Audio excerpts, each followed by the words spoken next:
Oke guys, jadi di video kali ini aku mau nge-review PC yang udah aku pakai selama 1 tahun nih. Jadi aku beli PC-nya itu sekitar akhir Februari 2020 dan sekarang udah masuk pertengahan Februari 2021. Jadi udah 1 tahun dan kita nanti mau ngebahas PC-nya mulai dari setiap komponen. Aku juga nanti mau jelasin sedikit tentang komponennya, mungkin dari CPU, motherboard, GPU, RAM-nya. Nanti kita mau bahas satu persatu. Dan juga nanti di segmen video kedua aku mau nge-benchmark PC-nya. Jadi kalian juga bisa lihat gimana kemampuan PC ini kalau dia melakukan pekerjaan berat mungkin kayak gaming atau ngedit video. Jadi ya langsung aja kita masuk ke videonya.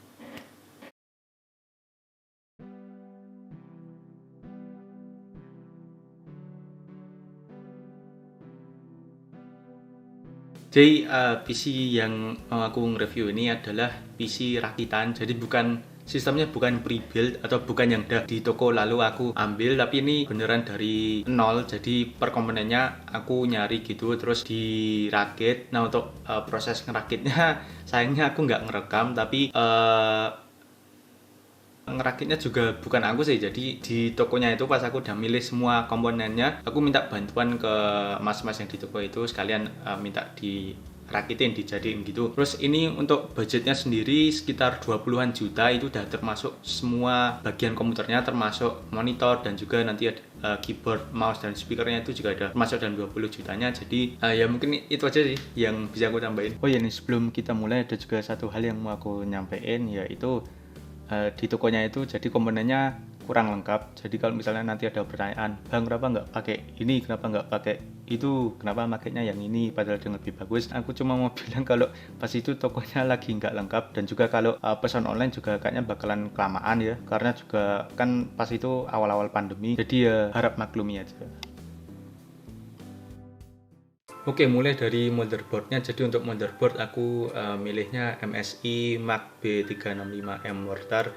Menurutku ini udah cukup banget sih. Harganya nggak terlalu mahal dan juga fitur-fiturnya menurutku udah sangat cukup. Lanjut ke prosesornya, aku milihnya Intel i7 9700. Ini udah i7 generasi ke-9, jadi udah kenceng banget. Menurutku ini juga udah cukup sih, udah high end banget prosesornya. Lancar lah, bisa untuk multitasking, mau ngedit video, mau ngegame itu juga lancar. Ya perlu diingat kalau ini prosesornya yang 9700, bukan yang pakai K di akhirnya. Kalau kalian mau nanya bedanya yang pakai K sama yang enggak, itu setauku cuma bagian overclocking gitu sih. Jadi kalau kalian udah pinter overclocking, kalian mau melakukan overclocking pada CPU, kalau kalian ngambil Intel, pastiin ngambil yang di belakang angkanya itu ada huruf K-nya. RAM-nya aku makainya Kingston HyperX Fury 16GB 2x8GB dengan kecepatan 2666 MHz. Ini juga satu alasan kenapa aku milih RAM-nya ini, karena di motherboardnya sendiri itu kecepatan maksimal RAM-nya itu juga 2666,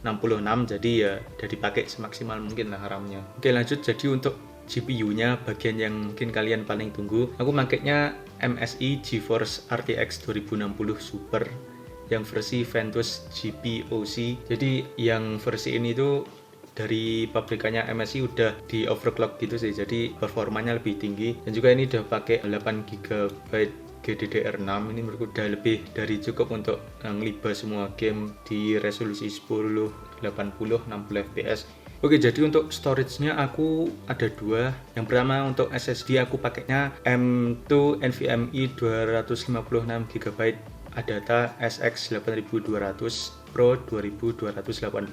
Ini udah lancar banget sih, apalagi untuk boot up komputernya udah cepet banget. Lalu untuk harddisknya aku pakai Seagate Barracuda 2TB. Jadi storage-nya udah gede untuk storage main, untuk storage untuk ngedit video gitu udah lebih dari cukup 2TB. Untuk power supply-nya aku pakai Digital Alliance 600W yang 80 plus gold. Ini udah cukup sih untuk memberi power ke komputer ini. Oke, karena bagian dalamnya udah, sekarang kita lanjut ke bagian luarnya. Oke, lanjut untuk mouse and keyboard. Menurutku ini beberapa orang akan kecewa dengan pilihanku, tapi aku milihnya yang sederhana, yaitu Logitech MK200 Media Combo. Kalau ada yang nanya, bang kenapa nggak milih yang mechanical? Aku milih ini karena selama keyboard dan mouse berfungsi dengan baik dan melakukan tugasnya, menurutku itu udah cukup banget. Jadi untuk monitor aku pakainya MSI Optix G241 VC.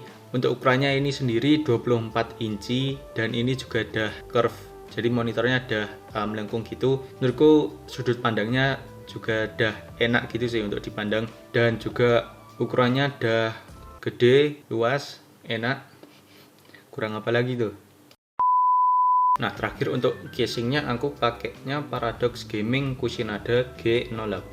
Ini casingnya nggak terlalu mahal, nggak terlalu murah. Terus juga enaknya dari casing ini itu udah ada tempered glass, jadi kalian bisa lihat isi di dalam PC kalian, dan menurutku itu keren banget. Kalian bisa lihat hasil PC kalian, dan juga pas PC-nya dinyalain itu wah, sensasi ngeliat PC kalian berjalan nyala gitu, wah itu satisfying banget sih.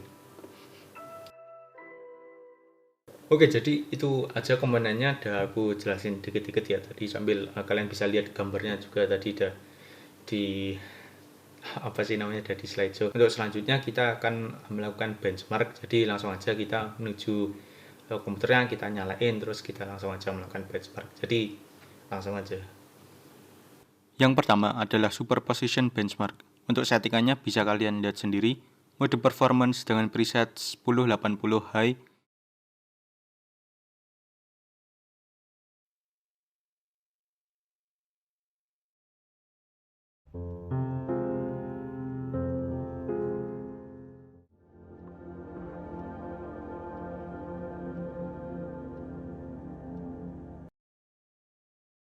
Hasilnya adalah FPS minimalnya 70 dan maksimalnya 109 dengan rata-rata 86 FPS.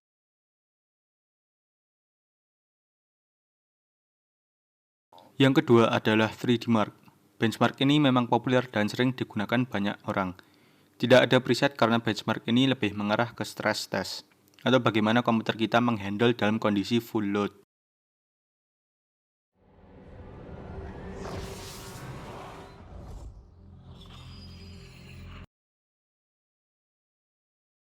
Untuk hasilnya bisa dilihat dan boleh di-pause jika ingin melihat lebih lama.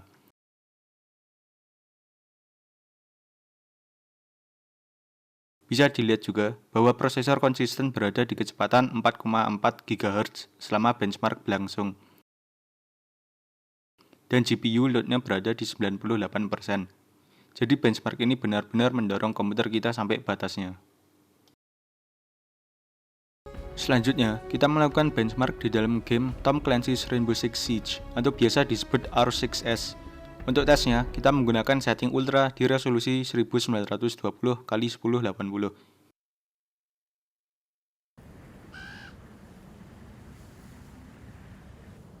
Hasilnya, rata-rata FPS yang dicapai adalah 297 FPS.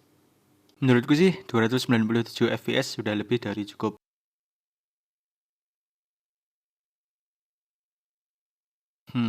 Tapi rasanya masih belum puas. Jadi kita coba tes lagi pada game favoritku, yaitu Monster Hunter World dan juga Apex Legends.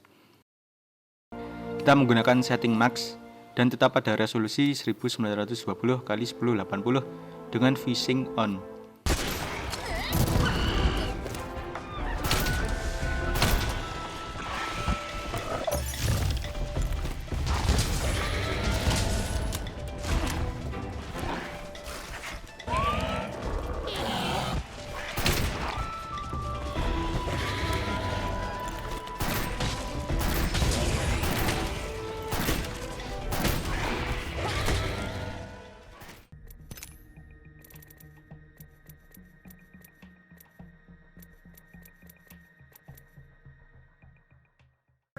Hop in the chimney.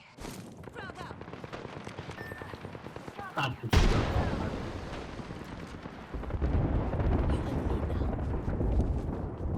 Why did you run that? gak bisa ntar. What the fuck, man? It's cracked. Oke. Di atas. Naik. You'll be alright. Come on, say it. Ojek. Waduh. Hasilnya, kedua game menunjukkan frame rate yang stabil di angka 60. Oke, mungkin itu saja yang bisa aku bagikan di video kali ini. Buat kalian yang penasaran dengan gameplay langsung, aku saranin untuk subscribe, karena di video selanjutnya aku bakalan memainkan salah satu game dari yang aku sebutkan tadi. Apa itu? Tunggu saja ya. Atau kalau kalian ada saran game yang bisa aku mainkan, langsung saja tulis di kolom komentar bawah. Thank you banget yang udah nonton sampai detik ini. Seperti yang aku bilang tadi, jangan lupa untuk subscribe, share, dan like video ini. Dengan begitu, aku semakin termotivasi untuk membuat konten yang baru. Akhir kata, bye-bye, dan sampai jumpa di video selanjutnya.